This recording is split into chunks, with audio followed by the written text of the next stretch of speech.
বাপের কাছ থেকে কখনো কোনো গহনা পাইনি, তবে এটা নিয়ে আমার কোনো আফসোস নেই। এমনকি আমার শ্বশুর শাশুড়ি কখনো এই বিষয় নিয়ে কথা বলেনি, তারা শুধু আমাকেই চেয়েছিল এন্ড ছেলের বউ করে বাড়ি নিয়ে গেছে। যতটুকু গহনা পেয়েছি সব শ্বশুর বাড়ির কাছ থেকে পেয়েছি। আমাকে এই রূপে দেখে আমার আব্বু ভীষণ খুশি হয়েছে। অনেক মেয়েরাই আছে যারা শুধু গোল্ড পছন্দ করে, তবে এগুলোর প্রতি আমার তেমন একটা ইন্টারেস্ট ছিল না। তবে যত দিন যাচ্ছে ফ্যাশনেবল গহনার প্রতি একটু আকর্ষণ হচ্ছে। সবসময় যে সোনা দিয়ে বানানো গহনা পড়তে হবে এমন কোনো কথা নেই। আজকে আপনারা যে গহনা সেটটা দেখতে পাবেন সেটা কিন্তু সোনার নয়, এটা ইমিটেশনের। আব্বুকে যখন প্রথম দেখায় এটা আব্বু মনে করেছে সোনার, খুবই খুশি হয়ে গিয়েছিল।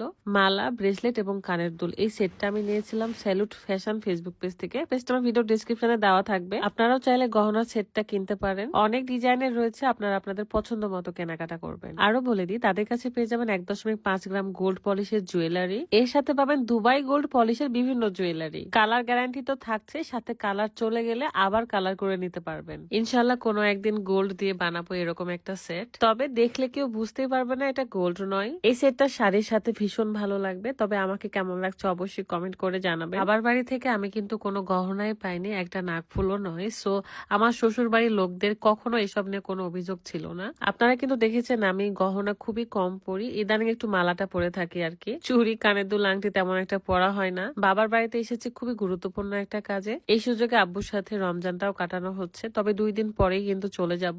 এখন আমি রান্না করছি মাছের সাথে সাজিনা আলু পটল দিয়ে ঝোল করব, আর রান্না করব মুরগির মাংস, সাথে থাকবে করলা আলু ভাজি। কাঁচা মাছ আর কাঁচা তরকারি একসাথে কষানোর পরে যে তরকারিটা, সেটা কিন্তু অন্যরকম স্বাদ হয়। ভাজা মাছের তরকারি আবার আলাদা রকমের স্বাদ, তার মধ্যে মাটির চুলায় রান্না করা, এটা কিন্তু অন্যরকম একটা স্বাদ দিবে। আপনি যদি কাউকে গিফটও করতে চান না, এই জুয়েলারি সেট গুলো খুবই খুশি হয়ে যাবে।